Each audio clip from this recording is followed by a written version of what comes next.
آج آپ نے رکھا ہوا ہے متفرق سوالوں کا دن. جی متفرق سوالات. تو جو خطوں میں آتے رہتے ہیں متفرق. جی شروع کریں پھر. بسم اللہ. بسم اللہ الرحمن الرحیم. یہ پہلا سوال مس اندھورا سنہا ایک ہندو خاتون ہیں. جی جی. ان کا ہے جو قادیان بھی گئیں اور وہاں انہوں نے اسلام کے متعلق بہت سی کتابیں پڑھی بھی اور لائیں بھی ساتھ. اور کہتی ہیں آج کل میں قرآن شریف ہندی ترجمہ کے ساتھ پڑھ رہی ہوں. انہوں نے یہ سوال بھیجا ہے. کہتی ہیں میں آپ سے یہ پوچھنا چاہتی ہوں کہ اسلام دوسرے مذاہب سے مختلف کس طرح ہے، اور جب احمدی قرآن شریف اور دیگر اسلامی تعلیم پر یقین رکھتے ہیں، عمل کرتے ہیں، تو وہ ایک الگ جماعت کیوں بن گئے؟ اس بارے میں کہتی ہیں میری رہنمائی فرمائیں. یہ ہماری جو خط لکھنے والی خاتون ہیں، ہندو خاتون، ان کے خط بڑے مخلصانہ ہوتے ہیں اور صحیح فطرت کا مظاہرہ کرتے ہیں. اسلام میں ان کی دلچسپی بہت گہری ہوتی جا رہی ہے، اور یہ کبھی سوالات ہیں کہ آنے والے کے دل میں خود بخود اٹھنے چاہیے. بنیادی طور پر اسلام اور دیگر مذاہب میں جو فرق ہے، اس سلسلے میں نے ایک لیکچر دیا تھا غالباً آسٹریلیا میں، ڈسٹنکٹیو فیچرز آف اسلام. جی آسٹریلیا. وہ آپ مطالعہ کریں تو جو نمایاں فرق ہیں وہ دکھائی دیں گے، آپ کو سمجھ آ جائے گی اچھی طرح. یعنی اسلام میں وہ ایسی باتیں جو ایک خاص امتیاز رکھتی ہیں، جو دیگر مذاہب میں یا پائی نہیں جاتی یا پائی جا نہیں سکتی، کیونکہ وہ عالمی نہیں تھے. اور دوسرا پہلو ہے قدر اشتراک، یعنی دونوں میں اکٹھی باتیں کون کون سی ہیں جو سب میں تمام مذاہب میں بنیادی طور پر ہونی چاہیے. تو اس کا جہاں تک تعلق ہے، قرآن کریم اس کے متعلق بڑی واضح بات بہت کھول کر بیان فرما رہا ہے کہ بنیادی طور پر سارے مذاہب ایک ہی ہیں، اور ان کا مرکزی پیغام ایک ہی تھا.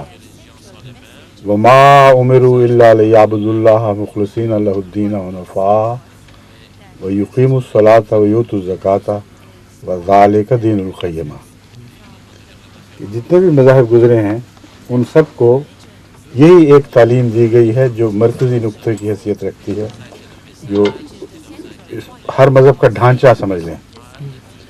اور وہ تعلیم یہ ہے کہ خدا تعالیٰ کی عبادت کرو اور کسی کی نہ کرو، اپنے دل کو خدا تعالیٰ کے لیے خالص کر لو، ہر دوسرے کی محبت دل سے الگ کر کے اس کی ثانوی حیثیت رکھتے ہوئے اللہ کی محبت کو اولیت دو، اور خدا تعالیٰ کے پیار میں خدا کی عبادت کرو. مخلصین لہ الدین حنفاء،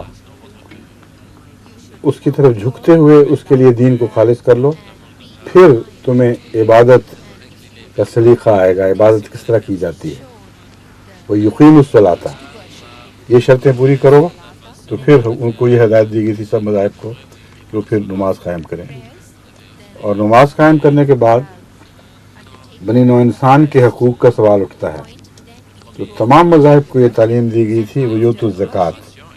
یہاں زکوٰۃ سے یہ مراد نہیں کہ زکوٰۃ کی اصطلاح تمام مذاہب میں رائج تھی، مراد یہ ہے کہ ہر مذہب میں خدا کی خاطر، خدا کے بندوں پر اور خدا کے قائم کردہ نظام پر خرچ کرنے کے لیے کچھ خرچ کرنے کی نصیحت فرمائی گئی تھی، اور اسی کا نام زکوٰۃ ہے.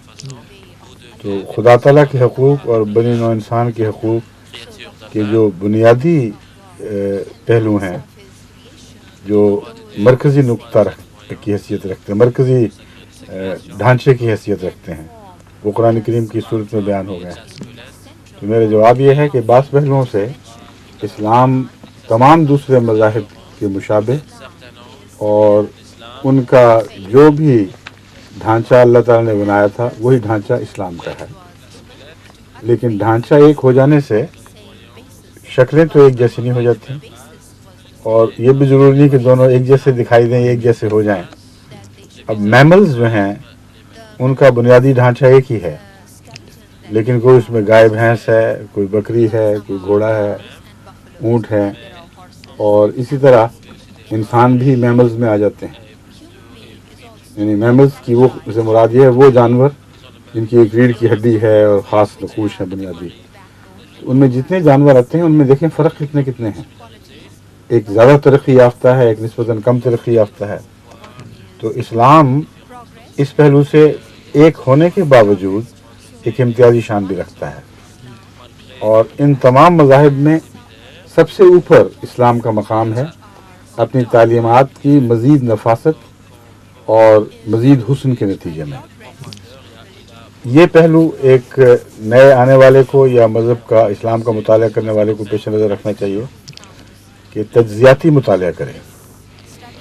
ہمارا تو دعویٰ ہے، لیکن آپ کو تو اطمینان تبھی ہوگا جب آپ دیکھ لیں اپنی آنکھوں سے کہ یہ تعلیم اسلام میں بھی تھی، پہلے مذہب میں بھی تھی، لیکن اسلام میں زیادہ خوبصورت ہو کر، زیادہ نکھار کے ساتھ ابھری ہے۔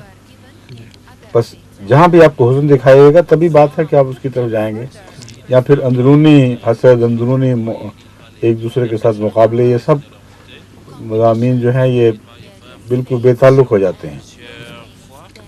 خدا تعالیٰ کی طرف کون سا مذہب زیادہ آسان طریقے پر پہنچاتا ہے، بنی نوع انسان سے، خدا کے بندوں سے کون سا مذہب زیادہ بہتر تعلقات کی تعلیم دے رہا ہے، اس پہلو سے یہ جو ہندو خاتون ہیں ان کو میں توجہ دلاتا ہوں کہ اس چھوٹے سے چند ورقہ کے رسالے کی طرف بھی توجہ کریں، وہ پڑھیں، انشاءاللہ اس سے بہت سی باتیں معلوم ہوں گی۔ اور اسلامی اصول کی فلسفی یہ خود ان کے زیر مطالعہ ہے، انہوں نے لکھا ہے اپنے خط میں، اس سے بھی ان کو بہت نمایاں طور پر اسلام کی تعلیم کی برتری دکھائی دے گی۔ ان کا سوال بہت ہی مربوط ہے اصل میں، کہتے ہیں مذاہب میں، یہ اصل بات ہے، مذاہب میں اگر سب ایک تھے تو فرق کیوں ہے، اور اسلام دوسروں سے الگ کیوں ہے، اور احمدیت اگر اسلامی کا حصہ ہے تو باقی فرقوں سے الگ کیوں ہے؟ اصل یہ سوال ہے جو ان کے ذہن میں اٹھا ہے۔ اسلام، جہاں تک احمدیت کا تعلق ہے، یہ اسلام کی تعلیم کو نئی نکھارنے والی جماعت نہیں ہے، کیونکہ وہ تعلیم تو مکمل ہو چکی ہے۔ پھر سوال یہ پیدا ہوتا ہے کہ الگ کیوں جماعت بنی؟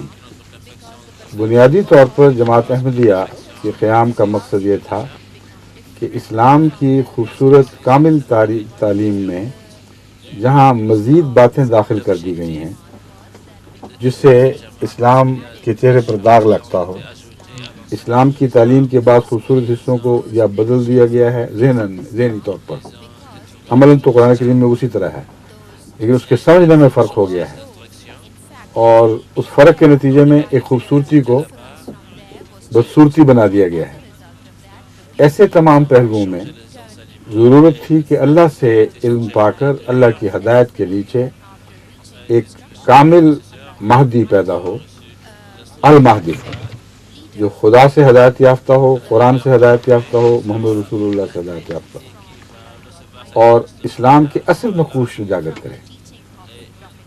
اگر کوئی چیز نامکمل ہو تو اس کے نقوش میں اضافوں کی ضرورت پیش آتی ہے، اگر کسی چیز میں ضرورت سے زیادہ چیزیں ہوں تو ان کو ختم کرنے کی ضرورت پیش آتی ہے۔ ایک چیز اگر کامل ہو تو اس کو صرف یہ ضرورت ہے اس کی جھاڑ پونچھ کی جائے، اور اگر غلطی سے کچھ اضافے کر دیے گئے ہیں تو ان کو صاف کر کے الگ کر دیا جائے۔ بین ہی یہی مقصد جماعت احمدیہ کا ہے، اور اسی لیے حضرت مسیح موعود علیہ السلام کے متعلق حضرت اقدس محمد رسول اللہ صلی اللہ علیہ وسلم نے پیشگوئی میں فرمایا، اور مہدی کے متعلق بھی یہ الفاظ ملتے ہیں کہ وہ حکم عدل ہوگا، یعنی امت میں لازماً اختلاف پیدا ہو چکے ہوں گے، ان اختلافات پر وہ عدالت کرے گا، اور چونکہ اللہ سے ہدایت یافتہ ہوگا اس لیے اس کے فیصلے درست ہوں گے۔ تو یہ ہے بنیادی ضرورت جماعت احمدیہ کی۔ جہاں تک تعلیمات کا تعلق ہے یہ فرق ہے، جہاں تک کردار کا تعلق ہے، ہر دنیا کی قوم خواہ بہترین تعلیم بھی رکھتی ہو، اس تعلیم کے عقلاً اور عقیدتاً رکھنے کے باوجود اس کا کردار خراب ہو سکتا ہے۔ ہندو مت میں بھی اچھے لوگ ہیں، برے لوگ ہیں، عیسائیت میں بھی اور اسلام میں بھی۔ تو خدا کی طرف سے جو شخص آتا ہے اس کا کام صرف یہ نہیں کہ تعلیم کو نکھار کر پیش کرے، اس کا کام یہ ہے کہ اپنے اعلیٰ مثال کے ذریعے دلوں کو پاک بازی بخشے، ان کو صاف ستھرا کرے، ان کا کردار بنائے، بکھرے ہوں کو ایک ہاتھ پہ اکٹھا کرے، منتشر لوگوں کو ایک تنظیم عطا کرے۔ بس اس پہلو سے بھی جماعت احمدیہ کی بے حد ضرورت تھی، اگرچہ اسلام ہی ہے اور اسلام ہی میں ہے، لیکن جو مسلمانوں کا بس دوسری جگہ حال دکھائی دیتا ہے، نہ کوئی مرکزی تنظیم، نہ نظم و ضبط، نہ باہمی بھائی چارے کی وہ شان جو حضرت محمد رسول اللہ علیہ وسلم کے زمانے میں تھی. بس ان سب باتوں کو از سر نو اجاگر کرنے اور بحال کرنے کے لیے احمدیت قائم کی گئی ہے. ایک بات مزید میں یہ بھی عرض کر دوں کہ لفظ احمدیت میں حضرت مسیح موعود علیہ السلام کی طرف اشارہ نہیں ہے کہ آپ کا نام احمد تھا، بلکہ حضرت مسیح موعود علیہ السلام نے کھل کر یہ بات لکھ دی ہے کہ لفظ احمدیت میں حضرت اقدس محمد مصطفیٰ صلی اللہ علیہ وآلہ وسلم کی شان احمد کی طرف اشارہ ہے. آپ کے دو نام تھے، ایک محمد اور ایک احمد. تو حضرت مسیح موعود علیہ السلام فرماتے ہیں کہ آخری دور میں حضور اکرم صلی اللہ علیہ وآلہ وسلم کی احمدی شان نے جلوہ دکھانا تھا، جو جمالی شان ہے. ایک سورج کی شان ہوتی ہے، اس میں تمازت پائی جاتی ہے، اس میں گرمی کی شدت ہوتی ہے، بعض وہ جلا دیتی ہے، بعض اس کو دیکھنے والا اگر دیکھے تو اس کی تاب نہیں ہوتی کہ دیکھ سکے، اس کی آنکھوں کو نقصان پہنچ جاتا ہے. اس کو کہتے ہیں جلال. ایک ہے چاند کی شان، وہ سورج سے روشنی لیتا ہے مگر اس میں ایک نرمی پائی جاتی ہے، ایک لطف پایا جاتا ہے، اس میں محبت کا مضمون ہے. یہی شان مسیح کی تھی حضرت موسیٰ کے مقابل پر، اور یہ شان محمد رسول اللہ میں پائی جاتی تھی بیک وقت. آپ محمد بھی تھے اور احمد بھی تھے، سورج بھی تھے اور چاند بھی تھے. یہ دونوں باتیں بیک وقت آپ میں پائی جاتی تھیں، مگر مقدر تھا کہ ایک ایسا دور آئے جبکہ جمال کی شان غلبہ کرے اور جمال کی شان لوگوں کو اسلام کی طرف بڑے زور کے ساتھ کھینچے. یہ شان احمدی کا ظہور ہے جس کی طرف جماعت احمدیہ کا نام اشارہ کر رہا ہے. امید ہے آپ کو تسلی ہو جائے گی. اگر کوئی اور پہلو رہ گیا ہو جو آپ کے ذہن میں خلش پیدا کرتا ہو تو دوبارہ لکھ کر مجھے بتا دیجیے. اور یہ بزرگوال ضلع گجرات جی جی سے ایک بہن کا سوال ہے، راشدہ انجم صاحبہ. نہیں، آپ نام وغیرہ نہ پڑھا کریں گے، نہیں، جب اگر میں نے پڑھانا ہو تو پڑھا دیا کروں گا. ٹھیک ہے جی. کہتی ہیں کہ سوال یہ ہے کہ نماز میں اتحیات میں السلام علیکہ ایھا النبی پڑھتے ہیں، جی اور غیر از جماعت لوگ جب میلاد کی محفل میں یا ویسے درود پڑھتے ہیں تو السلام علیکہ یا رسول اللہ پڑھتے اور حضور کو حاضر ناظر جانتے ہیں، تو ہم ایسا خیال نہیں کرتے. اس کے علاوہ وہ لوگ یا محمد یا رسول اکثر لکھتے ہیں مگر ہم ایسا نہیں لکھتے. ٹھیک ہے. اس کی کیا وجہ ہے؟ کیا ہم بھی ایسا خیال کریں وجہ کہ تو حضور بیان کر بھی دیا انہوں نے اپنے سوال میں. مجھے تعجب ہے کہ وجہ بتا کر پھر وجہ پوچھ رہی ہیں. یہ لکھتی ہیں کہ حضرت محمد رسول اللہ صلی اللہ علیہ وآلہ وسلم کو اپنی محافل میں جب آپ کا نام لیتے ہیں یا آپ کی مدح سرائی کرتے ہیں تو اس وقت حاضر سمجھتے ہیں. یہ سمجھتے ہیں کہ جب حضور اکرم صلی اللہ علیہ وسلم کا نام لیا گیا ہے تو آپ خود تشریف لے آئے ہیں. اس لیے بسا اوقات ایسی مجالس میں جب حضور اکرم کا نام لیا جاتا ہے تو سب خواتین، عموماً خواتین میں رواج ہے، اٹھ کے کھڑی ہو جاتی ہیں احتراماً کہ گویا کوئی شخص آیا ہے. یہ بالکل غلط ہے، خدا تعالیٰ کے ساتھ شریک ٹھہرانے کا یہ مترادف ہے. حاضر ناظر صرف اللہ ہے، کوئی اور حاضر ناظر نہیں. جن علماء نے یا جن پیروں فقیروں نے یہ باتیں کہی ہیں انہوں نے اسلام پر ظلم کیا ہے اور مسلمانوں کو نور سے دوبارہ اندھیروں کی طرف لے جانے والے ہیں. حضرت اقدس محمد مصطفیٰ صلی اللہ علیہ وآلہ وسلم کی زندگی میں، آپ کے خلفاء کے دور میں، آپ کے تابعین کے دور، ان کے تابعین کے دور میں آپ کو کہیں اس کی مثال دکھائی نہیں دیتی، ایک بھی نہیں. تفحص کر لیں، کھودیں، تلاش کریں، تاریخ کے اوراق پلٹیں، کہیں آپ کو کوئی حوالہ نہیں ملے گا کہ حضور اکرم صلی اللہ علیہ وآلہ وسلم کا نام لینے پر یا آپ کی شان بیان کرنے پر صحابہ یا صحابیات اٹھ کے کھڑی ہو جاتے ہیں یا یہ سمجھتی ہوں کہ وہ آپ حاضر ناظر وہاں موقع پر تشریف لے آئیں. ایک مثال جو دی ہے نماز میں، وہ مثال اس پر چسپاں نہیں پا ہوتی. نماز میں ہم کہتے ہیں السلام علیکہ ایھا النبی، تجھ پر سلام ہو اے نبی. اس کا ہرگز یہ مطلب نہیں کہ کسی شخص کو زندہ اور حاضر ناظر سمجھ رہے ہیں. اس کا ثبوت یہ ہے کہ حضرت اقدس محمد مصطفیٰ صلی اللہ علیہ وآلہ وسلم خود بھی ایسا کرتے تھے اور ہمیں بھی تعلیم دی کہ جب قبروں میں جائیں زیارت کریں تو کہیں السلام علیکم یا اہل القبور، اے اہل قبور تم پر سلام ہو. تو کیا وہ قبروں والے اٹھ کر باہر آ جایا کرتے تھے یا اب آ جاتے ہیں؟ کیا وہ حاضر ناظر ہیں سارے؟ اگر حاضر ناظر ہوئے تو پھر رسول اللہ صلی اللہ علیہ وسلم کی شان حاضر ناظر کی کیا رہی؟ پھر تو ہر مردہ حاضر ناظر ہے. بس حضور اکرم صلی اللہ علیہ وآلہ وسلم کا یہ طریق، یہ سنت، آپ کی یہ سنت ثابت کر رہی ہے کہ وہاں السلام علیکم مخاطب تو کیا جاتا ہے مگر سلام خدا سے مانگا جاتا ہے. تم پر سلامتی ہو کا مطلب ہے ہماری دعا ہے کہ اللہ تم پر سلامتی نازل فرمائے. بس یہ مخاطب سے دعا نہیں، اللہ سے دعا ہے، اور جس کو مخاطب کیا جا رہا ہے اس کے لیے دعا ہے. اس لیے اس کو قبروں سے مانگنا یا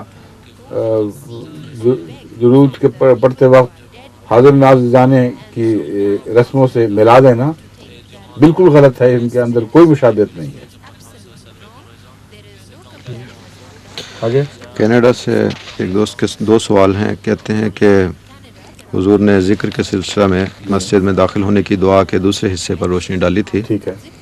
اس دعا کے پہلے حصے بسم اللہ الصلاۃ والسلام علی رسول اللہ کے متعلق خاکسار کا سوال یہ ہے کہ غالباً سوائے کلمہ طیبہ کے کسی اور جگہ خدا تعالیٰ اور رسول کریم صلی اللہ علیہ وسلم کا نام یا ضمیر اکٹھا نہیں کیا گیا. یہاں اسے دعا کا حصہ کیوں بنایا گیا ہے؟ کیا یہ دعا الہامی ہے یا رسول کریم صلی اللہ علیہ وسلم نے خود سکھائی ہے؟ یہ بات درست نہیں ہے کہ سوائے اس دعا کے موقع پر جو مسجد میں داخل ہونے کی دعا ہے کہیں اللہ اور رسول کے ذکر کو سلام کی دعا کے ساتھ اکٹھا نہیں کیا گیا. یہ درست نہیں ہے.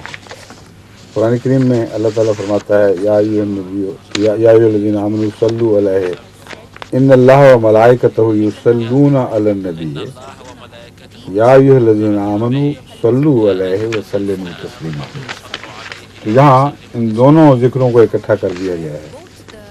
حضرت اقدس محمد مصطفیٰ صلی اللہ علیہ وآلہ وسلم نے ایک موقع پر نصیحت فرمائی ایک بچے کو. غالباً ابن عباس تھے، وہ یہ اپنی عمر سے ابن عباس ہی تھے نا. حوالہ حدیث کا ہے آپ کے ذہن میں؟ حضرت فضالہ بن عبید کی حدیث، فضالہ بن عبید کی بھی ہے. جی. لیکن ایک اور موقع پر حضرت عباس کو یہ دعا کرتے اس طرح دیکھا. حضرت عباس کا یہ تھا. ہاں ابن عباس. ان کو بہت پیار سے دیکھا اور آپ نے فرمایا کہ بالکل ٹھیک کیا ہے. مضمون یہ ہے کہ آپ نے فرمایا کہ دیکھو دعا جب کرنی ہو تو پہلے اللہ کی حمد بیان کرو اور پھر مجھ پر درود بھیجو. پھر دعا کرو گے تو وہ دعا زیادہ مقبول ہوگی. بس حضور اکرم نے خود یہ طریق سکھلا دیا ہے. اس لیے یہ کہنا کہ کہیں اور ذکر نہیں ملتا یہ درست نہیں. اسی وجہ سے حضرت اقدس مسیح موعود علیہ الصلوۃ والسلام کو الہاماً یہ دعا سکھائی گئی. سبحان اللہ و بحمدہ سبحان اللہ العظیم اللہم صلی علی محمد و آل محمد. سبحان اللہ و بحمدہ، اللہ پاک ہے اپنی تمام حمد کے ساتھ. سبحان اللہ العظیم، پاک ہے وہ ذات، کس شان کی مالک، کتنی عظیم ذات ہے. اللہم صلی علی محمد و آل محمد، اللہ محمد رسول اللہ صلی اللہ علیہ وسلم پر بھی سلامتی بھیج اور ان پر رحمت نازل فرما اور آپ کی آل پر بھی.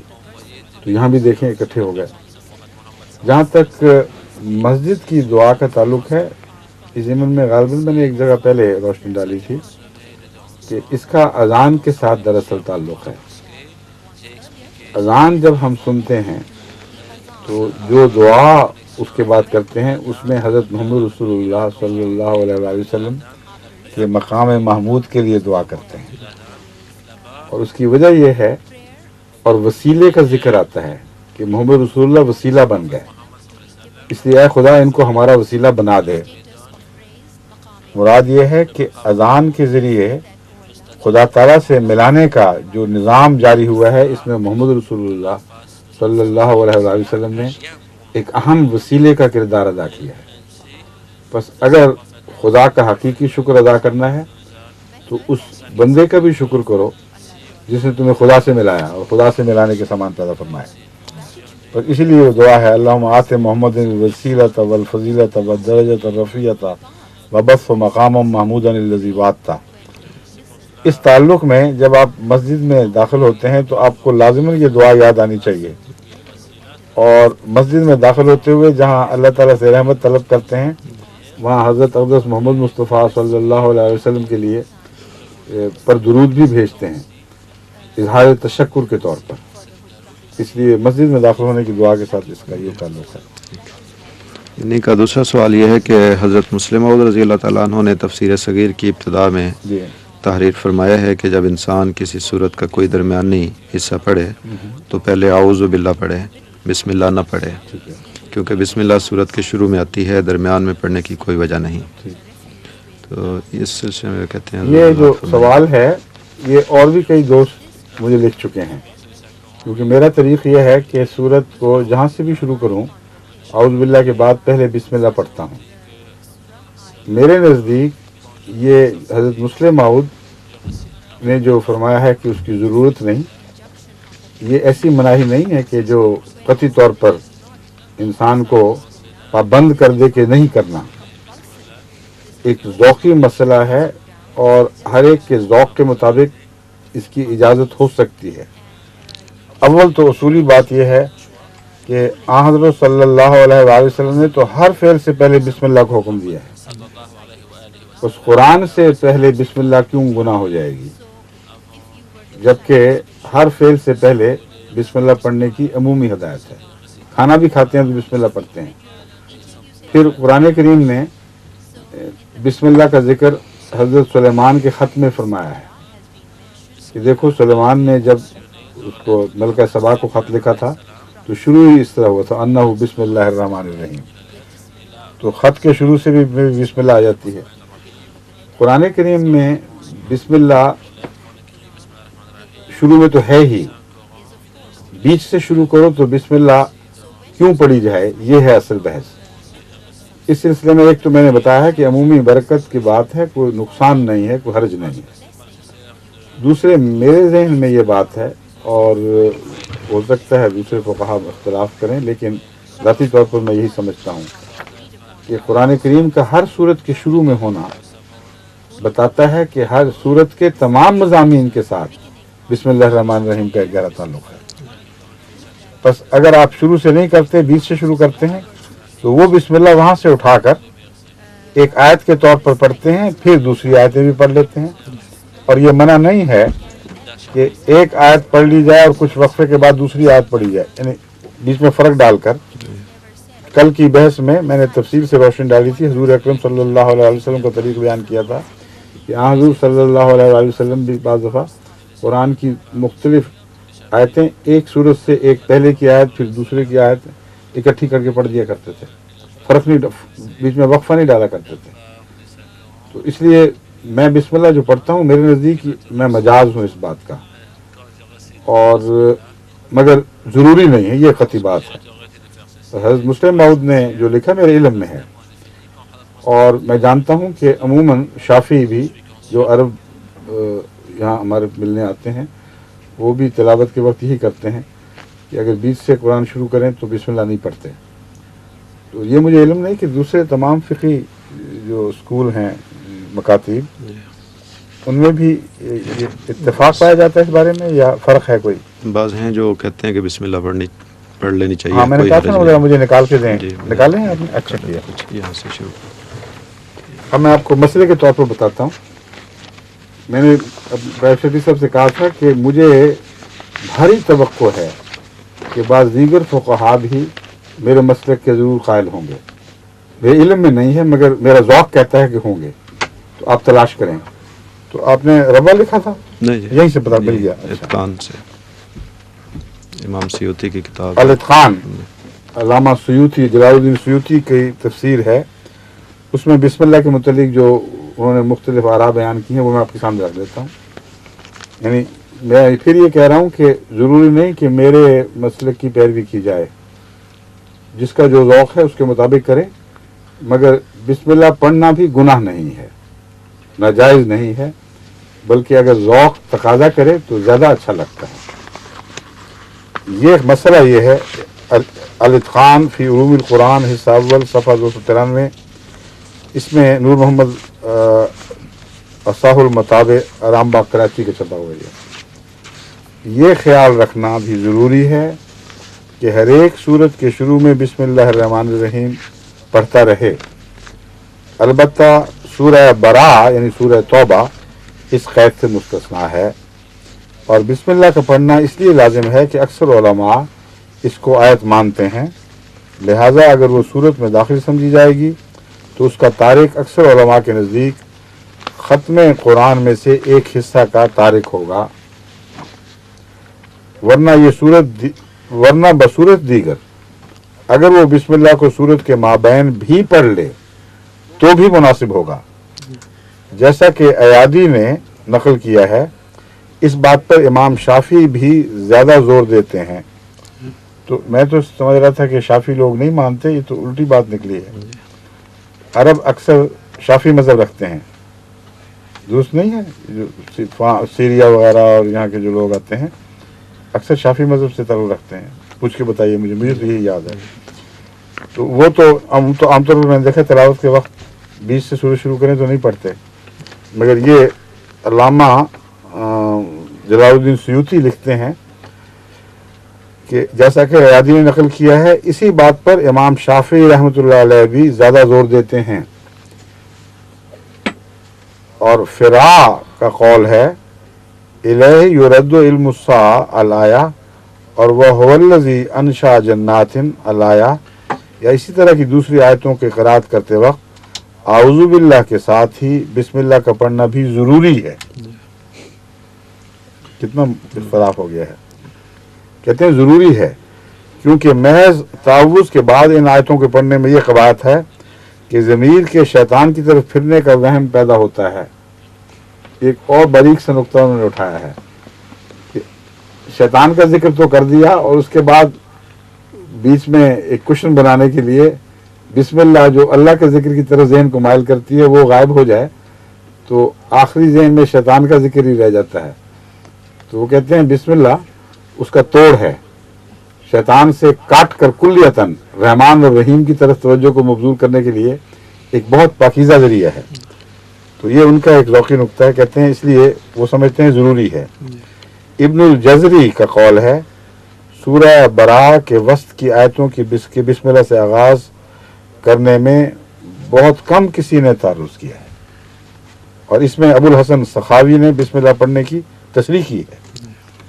یعنی وہ سورہ جو سورہ براء ہے جس میں خدا تعالیٰ نے شروع میں بھی بسم اللہ خود نہیں رکھی، کیونکہ وہ اعلان ہے بڑا تنبیہ کا، اور رحمان اور رحیم کے ذکر کے بعد اتنا سخت تنبیہ کا اعلان شاید فصاحت و بلاغت کے برعکس سمجھا گیا ہے اللہ تعالیٰ کے جو بھی اس کا من چاہتا، مگر خدا تعالیٰ نے سورہ توبہ کے پہلے بسم اللہ نہیں رکھی۔ تو یہ ائمہ کہتے ہیں کہ اس کے باوجود اگر سورہ توبہ کی بیچ کی آیات سے تلاوت کی جائے تو بسم اللہ پڑھنا ہرگز منع نہیں، بلکہ سخاوی کے نزدیک اس کی تصریح ہے۔ الاتقان فی علوم القرآن حصہ اول صفحہ 293۔ تو اچھا ہوا مجھے یہ حوالے آپ نے جلدی میں نکال دیا، حالانکہ آج صبح میں نے آپ کو کہا تھا۔ بات یہ ہے کہ میرا ذوق تو مجھے یہی کہتا ہے کہ بسم اللہ قرآن کے شروع میں اس وجہ سے بھی داخل فرمائی گئی ہے کہ اس کا ہر سورت کی ہر آیت سے تعلق ہے۔ رحمانیت اور رحیمیت ایسی صفات باری تعالیٰ ہیں جو ایسی غالب ہیں کہ تمام دوسری صفات ان سے پوچھتی ہیں، اور تمام قرآنی مضامین کا ان دو صفات سے تعلق ہے۔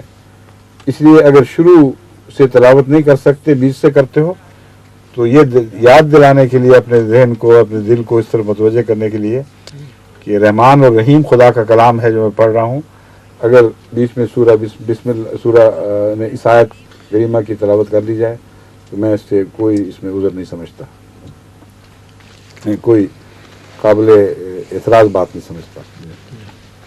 یہ حوالوں کے نکالنے میں ہادی علی صاحب، ماجد صاحب، امام صاحب سب نے میرے ساتھ مدد کی تھی۔ یہ انہوں کو میں نے کہا شکریہ ادا کیا کہ بڑی جلدی حوالہ نکال دیا، تو ان کو خیال آیا کہ ہادی علی بھی سن رہا ہوگا اور دوسرے بھی جنہوں نے میری مدد کی ہے تو یہ نہ سمجھیں کہ میں سارے کریڈٹ لے بیٹھا ہوں. تو اچھا تقویٰ سے مظاہرہ کیا. کہتے ہیں نہیں میں اکیلا نہیں ہوں, یہ ساتھی بھی ہیں, ماجد صاحب, امام صاحب. جب میں کوئی حوالہ فون کہتا ہوں نکال کے لاؤ, تو یہ ان سب کو کہتے ہیں, یہ سب مدد کرتے ہیں. ٹھیک ہے, جزاک اللہ, جزاکم اللہ. اور یہ ایک ادارہ ہے. جب کوئی حوالہ نہ ملے ہمیں یہاں سے, تو پھر حوالوں کے بادشاہ جو ہیں نا مولوی دوستوں صاحب, ان کو فیکس بھیجتے ہیں اور وہ ضرور نکال لاتے ہیں کہیں سے. ایسا خدا کے فضل سے ان کو عبور ہے, مطالعہ بھی وسیع, اور پھر یاد رہتا ہے کہ کتاب کہاں ہے. لائبریری میں کام کرتے ہیں, اس سے یہ صورت ہو جاتی ہے. لائبریرین کو عموماً وہ پتہ ہے کہاں کتاب پڑھی ہوئی ہے اور کس صفحے پر وہاں اس کے اندازاً کہاں ہوگا, فوراً جا کے حوالہ نکال دیتے ہیں. اللہ تعالیٰ ان کو بھی جزائے خیر عطا فرمائے. اور وہاں بھی کوئی ان کے مددگار ہوں گے ضرور, میں جانتا ہوں. ان کا نام آئے نہ آئے, اللہ کے علم میں ہے. اللہ تعالیٰ ان کو بھی جزا دے.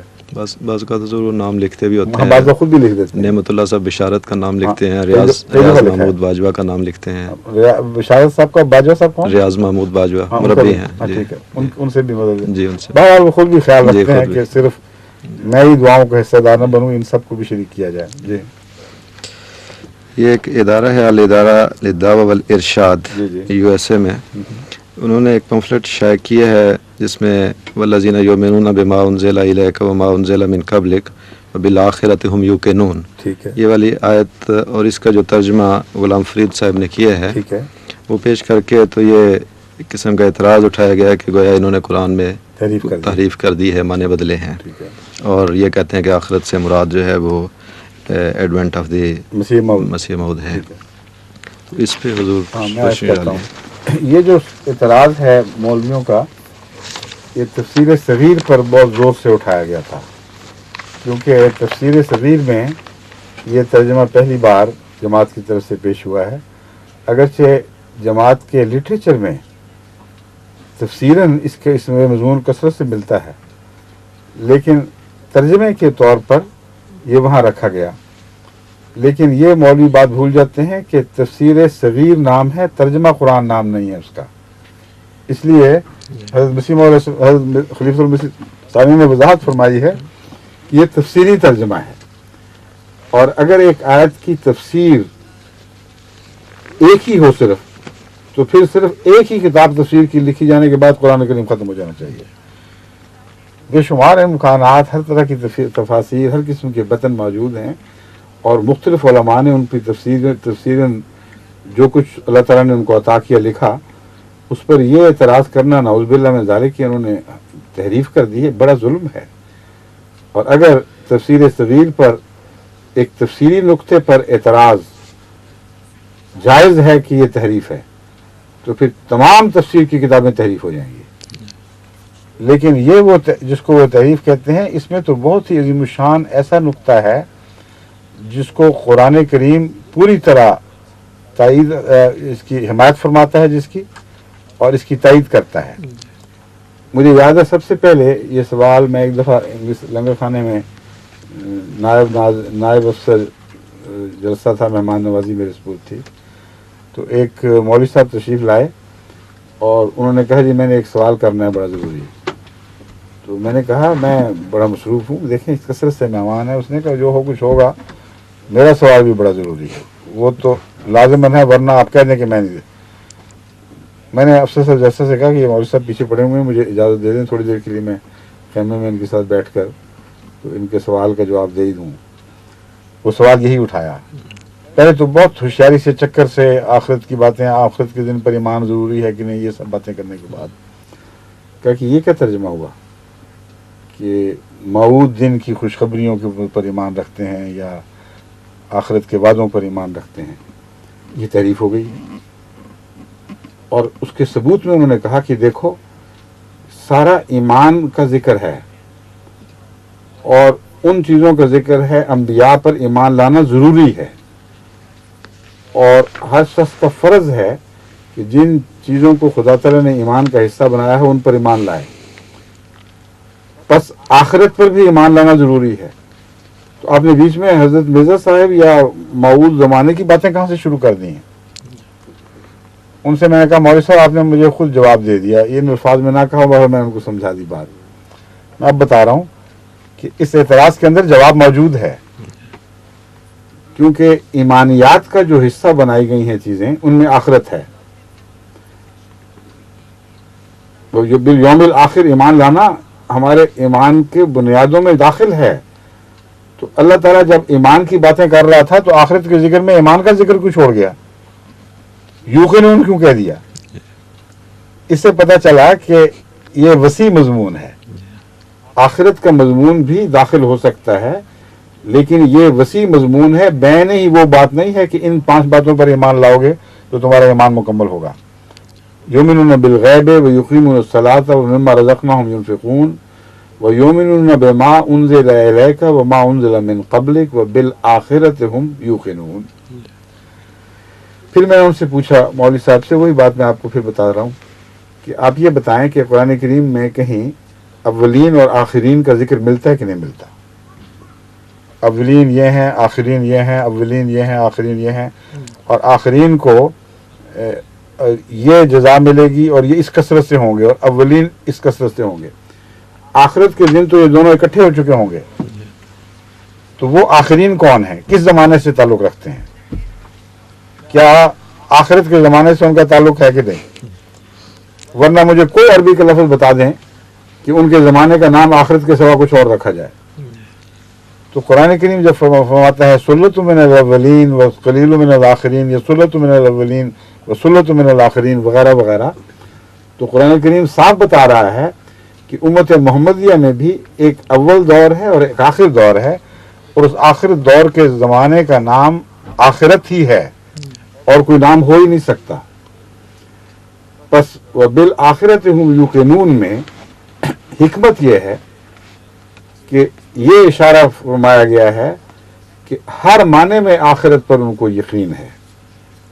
بعض باتوں میں ایمان سے یقین کا درجہ بڑا ہوتا ہے، بعض باتوں میں.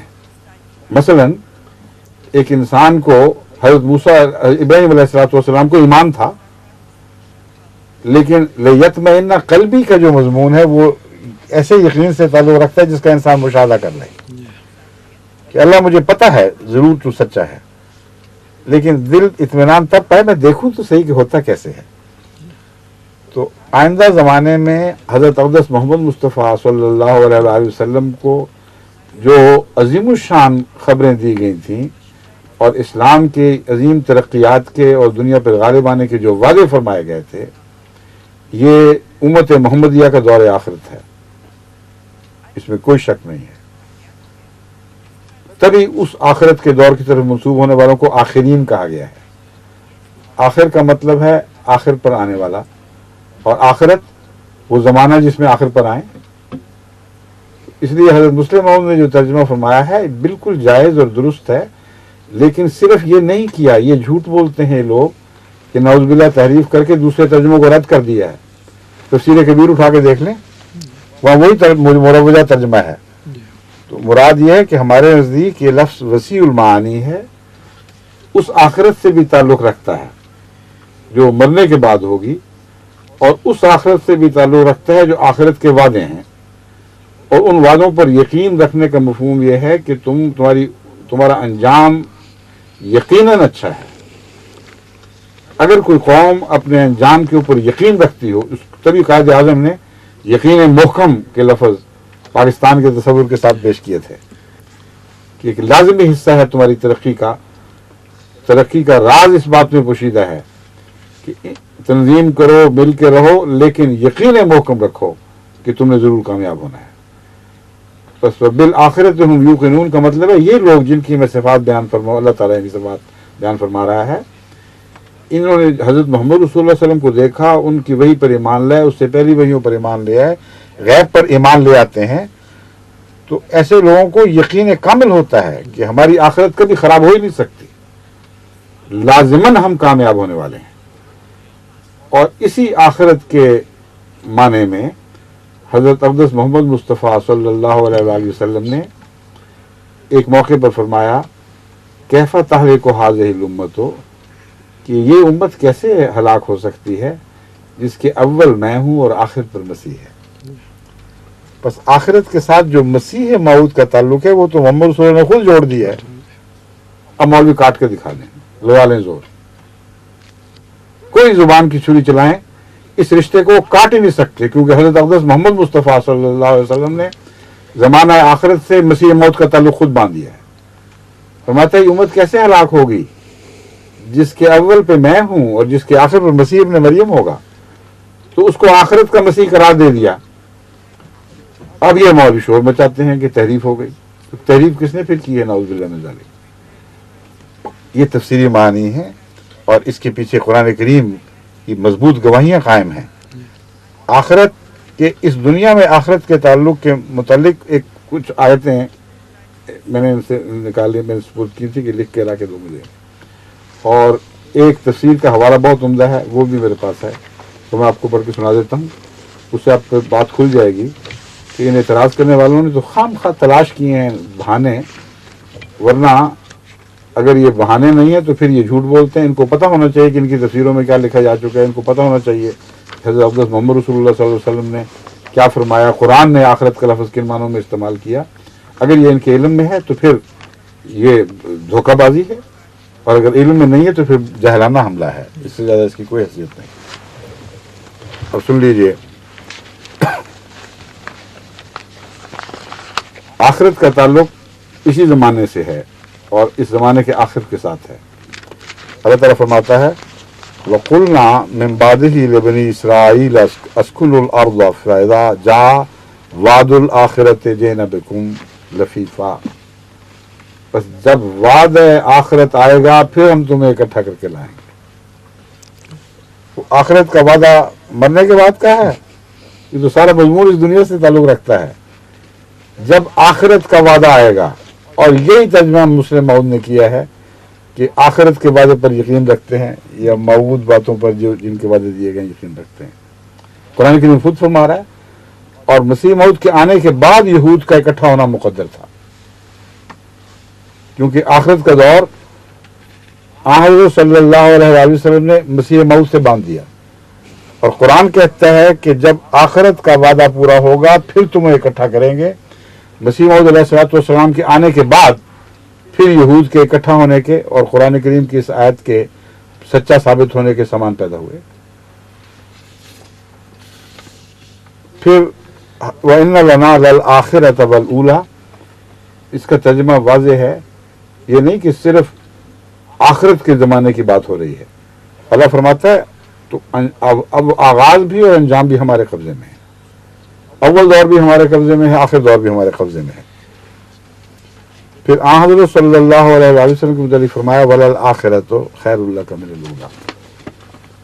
اب مولوی تو شریعت سمجھتی ہوں کہ اس دور میں تو جیسے رسول اللہ صلی اللہ علیہ وسلم رہے وہیں اسی حال پر رہے، مرنے کے بعد آخرت پہ جا کر پھر بہتر ہو جائے گا حال. یہ جاہلانہ بات ہے. حضرت اقدس محمد مصطفیٰ صلی اللہ علیہ وسلم کا ہر گزرتا ہوا لمحہ پہلے لمحے سے بہتر تھا. مسلسل عروج کی طرف مائل تھے آپ، ہر قدم آگے اٹھ رہا تھا. بس ان وَلَلْآخِرَةُ خَيْرٌ لَكَ مِنَ الْأُولَىٰ میں آخرت سے مراد ہر بات کے آنے والی گھڑی، قریب کی گھڑی کو بھی آخرت کا فرمایا گیا ہے.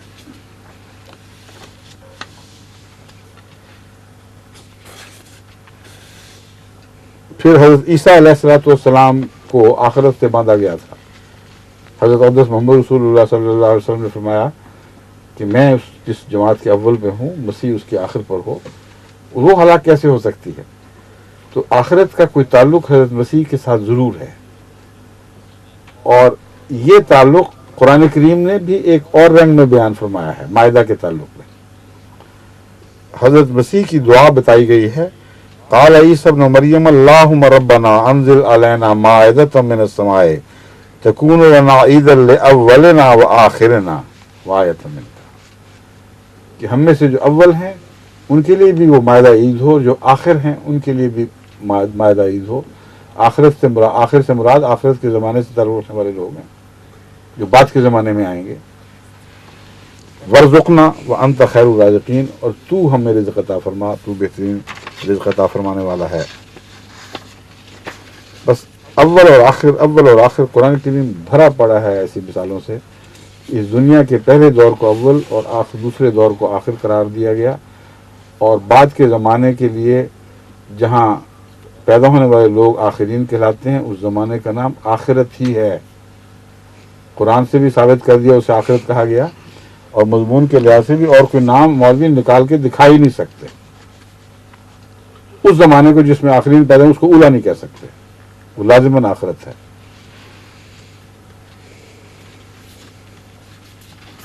اور اب مثالیں تو بہت کثرت ہیں، اور اب آپ کو ایک اور بات بھی بتاتا ہوں.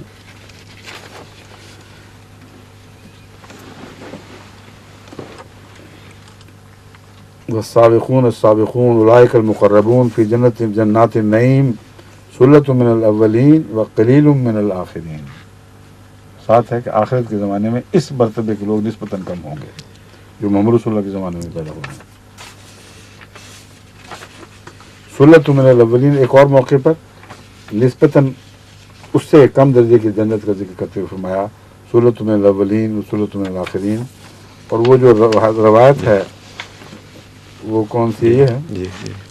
اب سنیے، علامہ جلال الدین سیوطی نے والذین یؤمنون بالغیب وبالآخرۃ ہم یوقنون اسی آیت کی تفسیر میں ایک حدیث کا حوالہ دیا ہے. وہ حدیث ہے در منصور کی، اور وہ یہ پہلی حدیث ہے، یہ حدیث ہے. ان قتادہ فی قولہ الذین یؤمنون بالغیب قال آمنوا بالبعث بعد الموت والحساب والجنت وصدقوا بموعود اللہ الذی وعد فی ھذا القرآن. وہ کون لوگ ہیں جو غیب پر ایمان لانے والے ہیں؟ یہ وہ لوگ ہیں جو بعث بعد الموت پر ایمان رکھتے ہیں، حساب کتاب پر ایمان رکھتے ہیں، جنت پر ایمان رکھتے ہیں، اور تصدیق کرتے ہیں اس موعود کی جس کا اللہ نے اس کتاب قرآن کریم میں وعدہ دیا ہوا ہے. اب بتائیں، یوم موعود کے دن پر یوم موعود پر ایمان لانا رسول اللہ صلی اللہ علیہ وسلم کی ہدایات کے خلاف ہے یا مطابق ہے؟ لفظاً یہی معنی اس حدیث سے ثابت ہے. یہ قتادہ کا قول ہے. ہاں، دراصل قتادہ کا قول تو ہے، مگر کیا کسی مسلمان نے یہ رسول اللہ صلی اللہ علیہ وسلم کی طرف ہی منسوب نہیں ہوا؟ ایک دوسری آیت تھی جس میں رسول اللہ صلی اللہ علیہ وسلم کی طرف ہی منسوب ہوا تھا ایک حدیث. یعنی یہ تو ٹھیک کہتے ہیں آپ، یہ اثر ہے. جی، یہ حدیث میں یہ ابن عباس کا قول ہے. ابن عباس کا بھی ہے. ابن عباس کہتے ہیں، میں وہ ڈھونڈ رہا تھا ابن عباس والا. تنویر المقیاس میں لکھا ہے الباس و بعد الموت و یقال نزول عیسی ابن مریم. باس بعد الموت مانے لیے گئے ہیں آخرت سے. آخرت کی تفسیر ہے، یہی تو میں ڈھونڈ رہا تھا. یہ ہے اصل معنی. آخرت کا معنی آخرت پر یقین رکھتے ہیں کہ تفسیر حضرت ابن عباس کر رہے ہیں. کہتے ہیں اس سے مراد باس بعد الموت بھی ہے، اس میں کوئی شک نہیں، لیکن یہ بھی کہا گیا ہے کہ نزول عیسی ابن مریم مراد ہے اس سے. اب حضرت عباس پر بھی پھپتی کر سکتے ہیں آپ، ابن عباس پر جرت ہے تو زبان چلا کر دیکھیں تو صحیح. قطعی حقیقی یقینی بات کو جو احادیث سے صحابہ کی تفاسیر سے ثابت ہے، اس کو تو آپ اعتراض کا نشانہ بناتے ہیں اور پھپتیاں کستے ہیں. یہ تقویٰ کے خلاف بات ہے. اچھا، السلام علیکم. خدا حافظ.